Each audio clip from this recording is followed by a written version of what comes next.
Welcome to week 5 of English 210. Last week you had your PowerPoint presentations due. I'll have those graded by the end of the week. Please note that if you don't have yours in yet, the late policy is 10% per day up to 50%. So it really is to your benefit to get those in as soon as possible. So this week we're starting our drama section of the course. So I'm going to go ahead and click on content. And then this week you have a number of items that are assigned, but I want to explain those to you quickly. All right, so you have a general information source about how to write about drama in general, and it's pretty brief. It shouldn't be that hard for you to go through. And also the lesson itself kind of goes through all of that already. Now you have the written version of Pygmalion here, and then you have the movie version of Pygmalion here. So I'm going to pull up the written version of Pygmalion, and let's see. Okay, that is the written version. This is by Bernard Shaw. It's not really a comedy. It's more or less serious about a young lady who's taken in by a doctor who teaches her how to speak correctly, hoping to get her out of the lower class and trick others into believing that she's part of the upper class. Now, this actual work shows the hypocrisy of the upper class and how horribly those within the lower class are treated and the lack of rights women have, specifically Eliza. Now, some of you might confuse this work with My Fair Lady. This is a completely different, well, it's not completely different. It's kind of based upon the same premise, but it has a different ending. And the tone is more serious than My Fair Lady, which has a jovial tone, and it's a musical. This one is nothing really like that in terms of tone. So I would like you to go ahead and watch Pygmalion, and here is the version that you can watch online. There's also a movie version online given through YouTube. I'm just not allowed to put it into the classroom. You can watch that version as well. Just type in Pygmalion movie version and you should be able to find it. It's from 1935 and it's not open sourced yet. But this version works as well. It follows the text of the work quite closely. So my advice would be, while you're watching this, follow along with the written version. But really the most important version the important way to view the assignments this week is to view the assignments as opposed to reading them. So I really would like you to watch the actual production.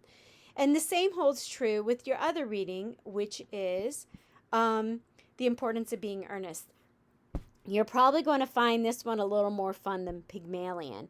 Both are approachable in my view, but The Importance of Being Earnest, yes, the wording is a little bit archaic, but it's supposed to be a humorous take on the hypocrisy, again, of the upper class and how they treat and belittle the lower class. So it kind of has the same theme, except the tone is jovial and humorous. So you're not supposed to take this very seriously, even though it says it's for serious people. It's actually a comedy that makes fun of its audience. So those who would be watching this work are members of the upper class. And Wilde is kind of making fun of them in this work. So hopefully you enjoy it. Here is the version that you'll be watching.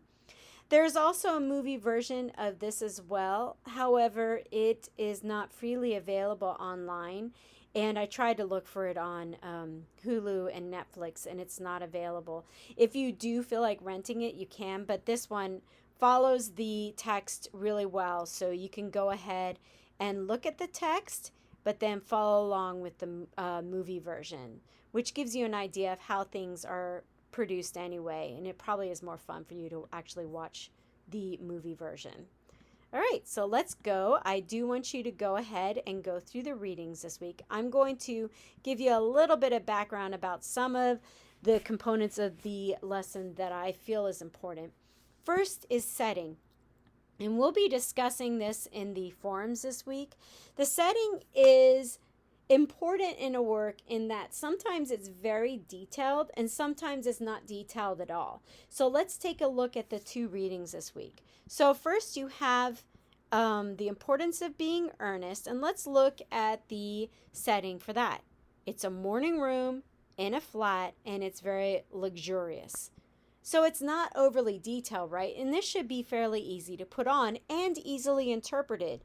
What does it mean by luxurious? Well, it could be something from the 1960s with Andy Warhol paintings and so on. Or it could be something from the Victorian era with, intricate styles and golden curtains and so on.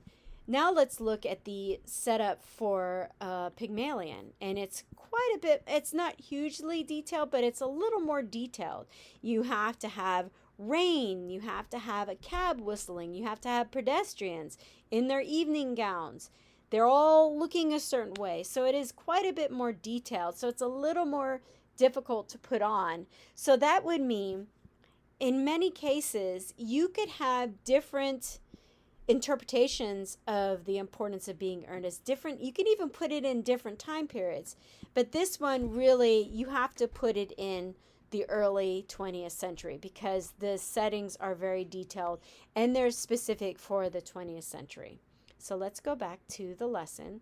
Costumes, the same thing. So take, for example, next week we're going to be discussing Shakespeare.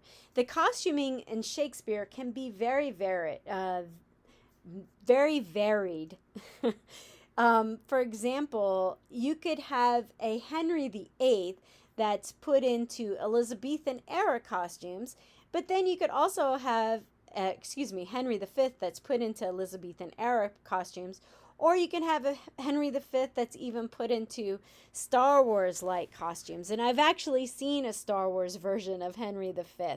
Because Shakespeare does not give explicit directions in terms of how people should look and how people should appear, you have the directors and characters and actors have a lot of leeway in terms of how the costumes they wear and how they appear to the audience. And the same thing with blocking.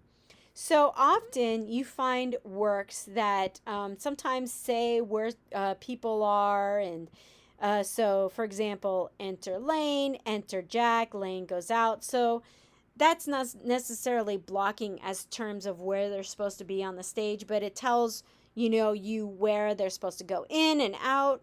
And on the other hand, in Pygmalion, he does give a lot of information about where the characters should be on stage. So there's less leeway by the director in terms of how he places the characters and where they're supposed to be, because the playwright already details that in the actual written work.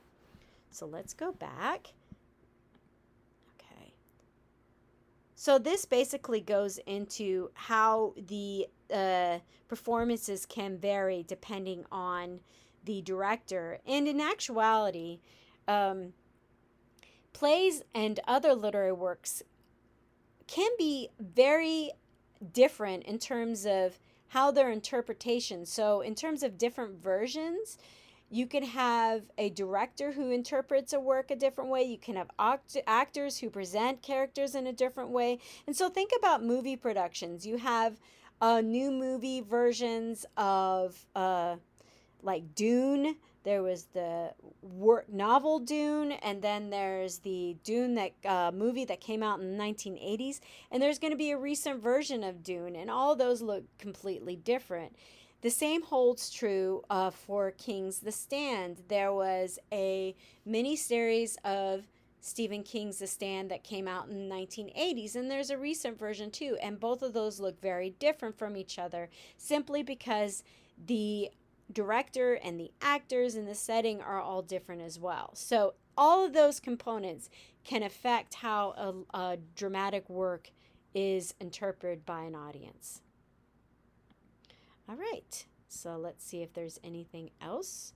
Oh, this basically discusses what I just said, the different ways you can look at a work, multiple versions, show how characters can be interpreted different ways, and this gives you 2 ways of how Pygmalion has been interpreted. This also gives you some information about how you're supposed to approach dramatic work. It's not really meant to be read, it's meant to be viewed. And so I really do want you to view the performances that I have loaded in the lesson this week. Finally, a lot of you have concerns about how to cite a performance or the written work. So in this course, you're going to be viewing a performance, but you're going to be writing using the written version. I know it sounds odd, but when you follow along with the written version, you should be able to locate where certain lines are. So you are able to find the lines when you write about it in this course for the final essay, if you choose to focus on the importance of being earnest or Pygmalion with that final essay. So it's just the name of the playwright, name of the play, and then the name of the website. Should be fairly easy. All right, so here are the assignments due this week. First, remember that you need to contribute again to the week 4 and 5 classroom poetry project. I love reading your contributions. It's been really fun experiencing your creativity.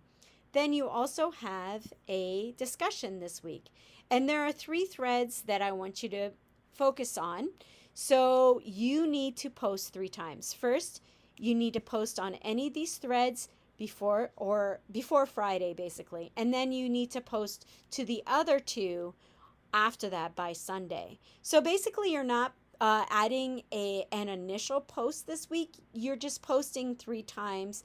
And I do want you to react to your classmates. Think of a classroom. You're carrying on a discussion. Don't just post an initial post that is isolated, kind of like a mini essay. I want you to think conversation. All right? So that's it with the week 5 lesson.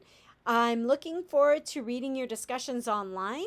If you have any questions at all, especially with the threaded forums, please let me know. I'm available all the time, and I'm looking forward to hearing from you. Bye, everyone.